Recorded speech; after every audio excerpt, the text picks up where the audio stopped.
Hi, everybody. Yeah. This is my beautiful daughter, Peyton. Will you tell everyone how old you are? 5. 5. And how old were you when Mommy found out she had cancer? 4. Oh.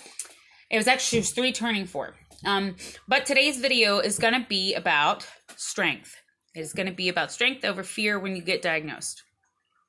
Now, I can't speak for everyone. This is just going to be about our process, right? Yeah. And how we dealt with it.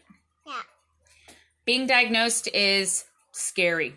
Doesn't matter who you are. It is extremely frightening. You hear that word, cancer, Yeah. and Like O-L. OMG, huh? Like O-L-O-M-D. Yeah. Like that. It's very scary. But one thing that definitely got me through my whole process of chemo and everything else is this one right here. I get to talk now? Don't kick into the island. So tell everybody how you helped Mommy. You took care of Mommy. I took care of Mommy. And what was the thing that we put on Mommy's arm that went? Blood pressure. Blood pressure. And what else did you use? What's the thing that you used to listen to Mommy's heartbeat? My toy stethoscope. Stethoscope. I did not teach her that word. Didn't teach her that word at all. Like, she just, I don't know. She was always there with me, even when I had to do my yucky bag changes. She helped. She handed Daddy supplies when Daddy had to help Mommy, didn't you? And when I couldn't get off the couch, Miss Peyton brought me snacks and drinks, didn't you? And you read me stories. And we watched cartoons and stuff together. You took very good care of me. And she was a total trooper through the entire process. We had to have your 4th birthday in the hospital, didn't we? What was that like? Was that fun? Yeah. It was pretty cool, huh? And the nurses were awesome, weren't they? What did them did?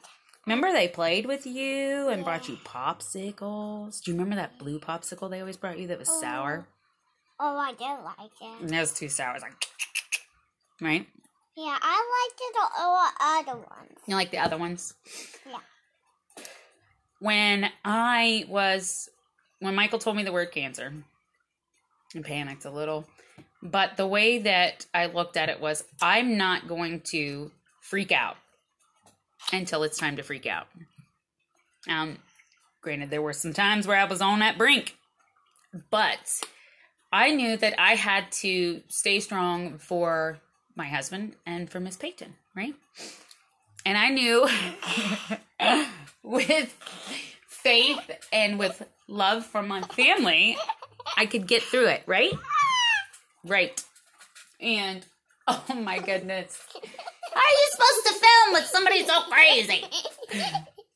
Hold on. Sorry, we had to readjust. She was falling off my lap on this little stool. Ignore the mess behind us on my fridge. My calendar and all my doctor's stuff and everything. But,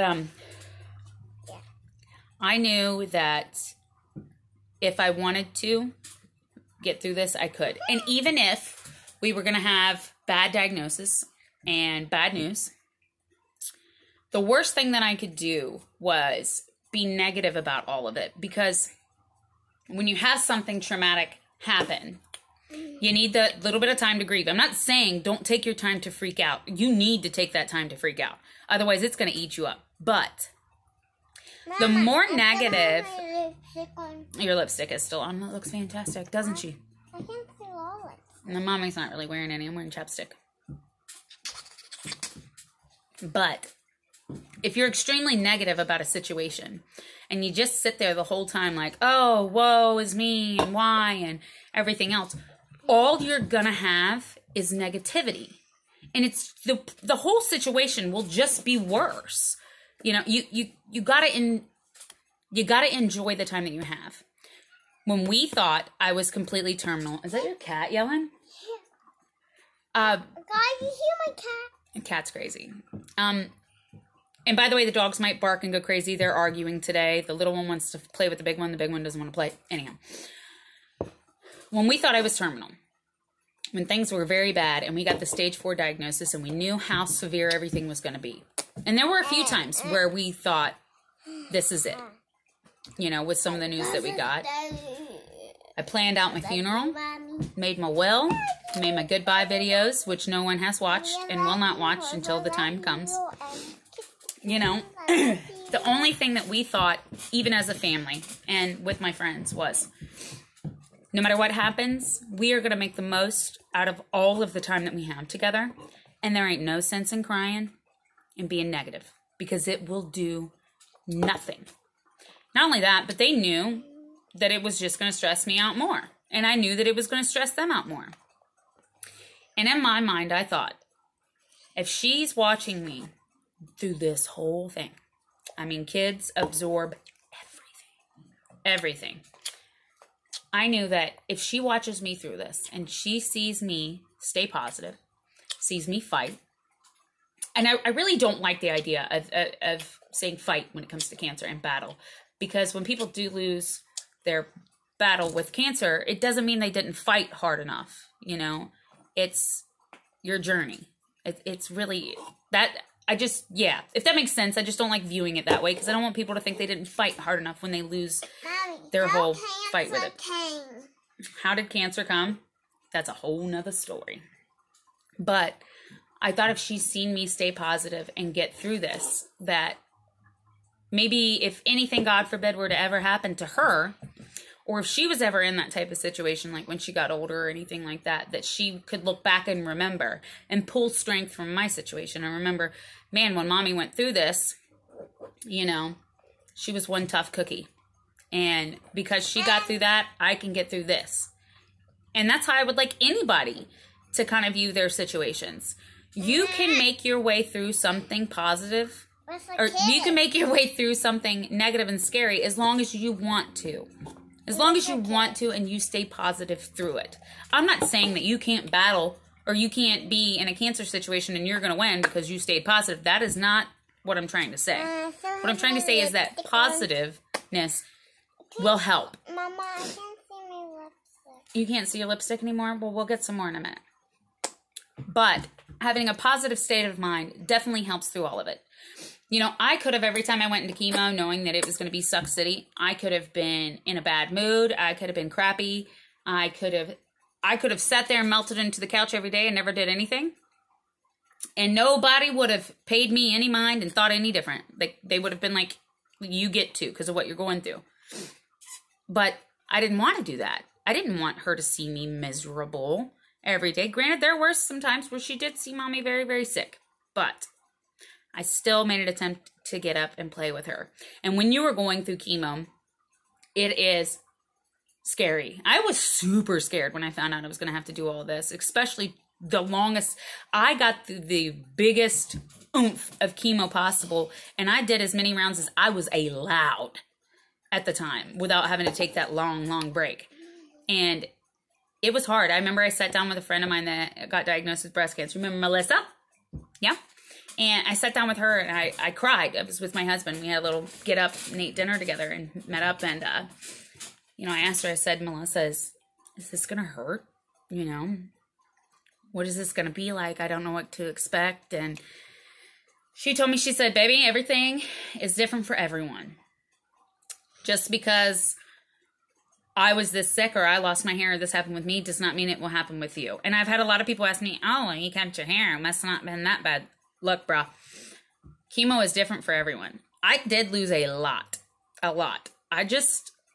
have a lot of hair. I've always had thick hair. I went balding. It went back big time. There's patches missing. It was hard. But with the type of chemo that I had, the FOLFOX, the big combination of everything that you get pumped when it comes to colorectal cancer and things, you don't always lose your hair. You get different symptoms. Everyone is different, okay? It was hard, and I was scared, but I just had to keep in mind that I got to get through this. I got to make my way through this, and the worst thing that you can do when you are on chemo is to always lay around. Hey, you're being distracting. Let's be good. Let's show everybody how good you are, okay?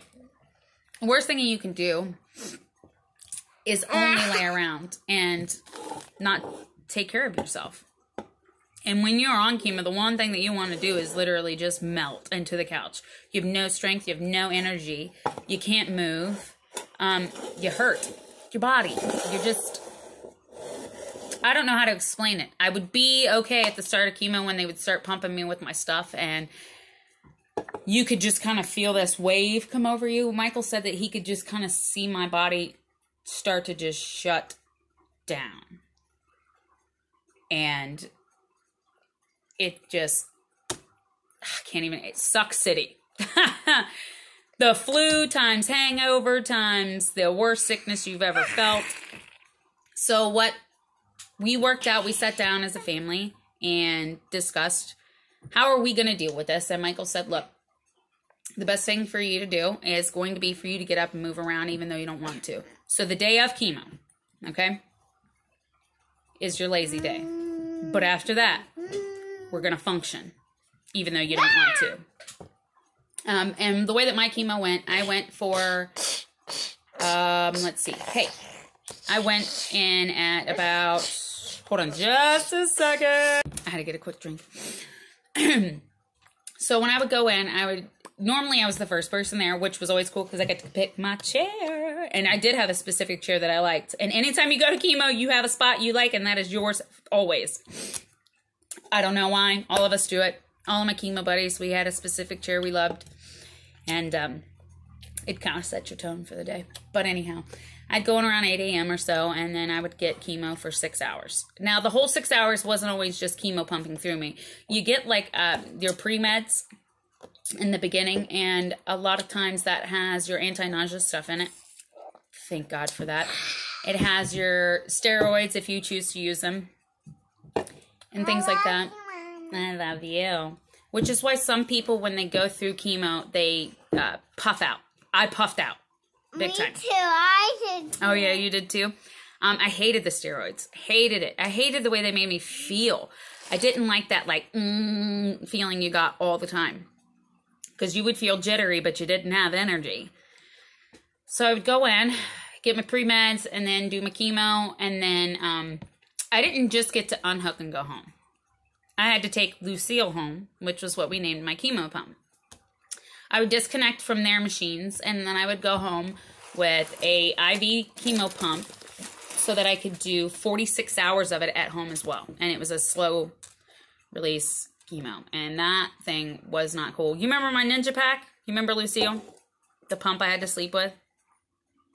At first, I was kind of afraid to kind of lay in bed with, you know, with Peyton with it or my husband with it because I'm going to get that cord wrapped up around my neck or it's going to fall and it's going to disconnect from my port, something. So I would try to like sit on the couch and sleep sitting up and everything, and eventually I figured it out. I did try to get out of the car a few times without taking Lucille with me, and it would like tug on my pump like, oh my God, hurt. So I would take the pump home and I'm still getting chemo. And I would do chemo on a Monday. I would go on Wednesdays and they would unhook the pump. And then I would get fluids. I tried not to do the whole fluids thing because I was like, I can do this. I don't need any of that. Bro, get your fluids. If the nurses tell you, hey, you can come in on this day or this day or this day and get fluids, do it. Do it. You're going to feel so much better.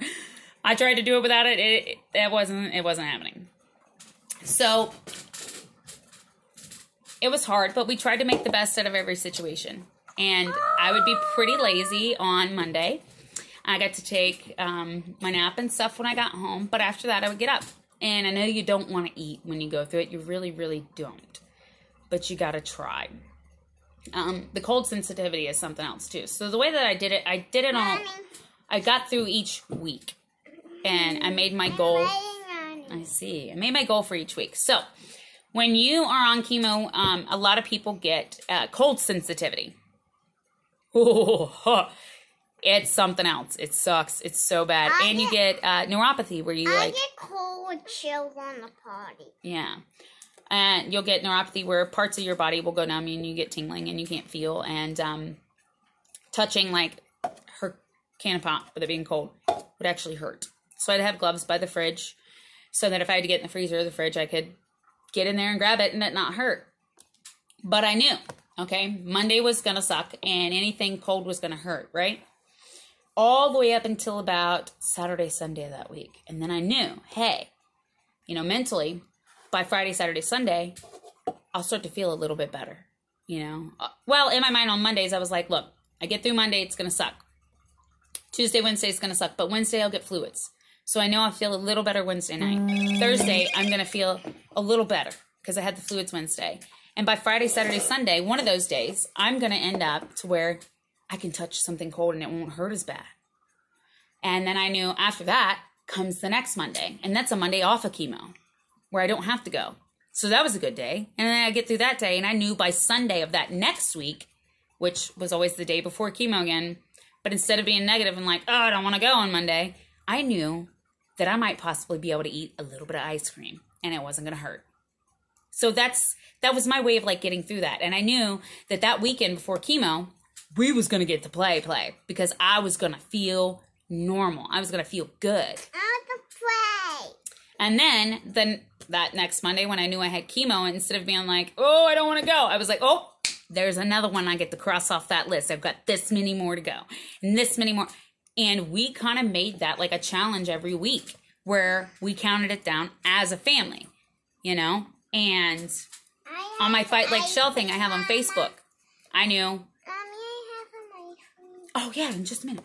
We'll actually go get ice cream. I'm going to get that Santa cookie stuff.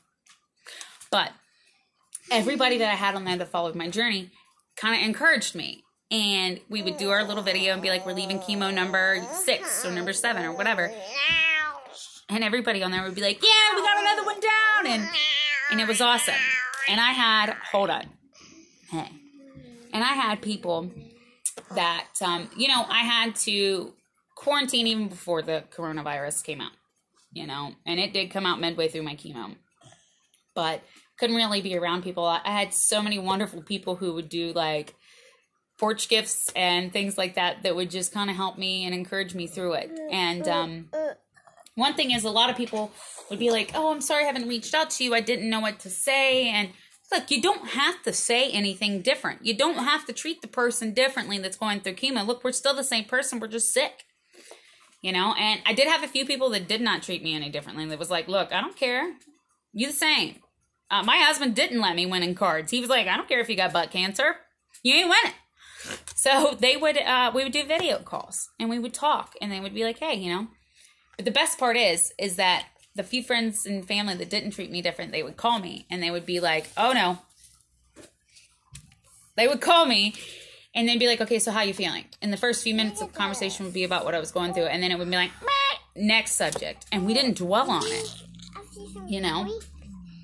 I told myself, if I can get through a few months of things just sucking. And at first it was, if I can get through the first 30 days. And then it was like, all right, I made it through 30 days. If I can get through this. And then we took each challenge as it came. And it gets harder. So in the beginning of chemo, it might not be that rough. It might not suck that bad. But it will get harder as it goes. It does. But once it starts to suck so bad you can't stand it, it's over. It's over. You're done. And you get to ring that bell. And that is the coolest feeling ever. I will post that video eventually. It's on my husband's phone. It was crazy. And it was really hard. But we made our way through it. And I can't believe that we made our way through it. It was crazy. And with the bag. Bobby Flip. Hold on. Sorry, guys. I'm still new to the whole video thing, so I don't know how to edit really yet. My husband's tech savvy. I don't know how to do a lot of that stuff, and I don't write like stuff out that I'm gonna say. I just kind of get on here and ramble. So I'm still kind of new to this, and I've completely lost my train of thought. So I am gonna come back to this, and then I'll finish our story because I'm kind of lost on where I was at. Sorry. But we have to play for a minute because we definitely need a minute to play, and we got a Kroger run and got to get stuff to make for Thanksgiving. Play now. We got to play. So I'm going to come back to it.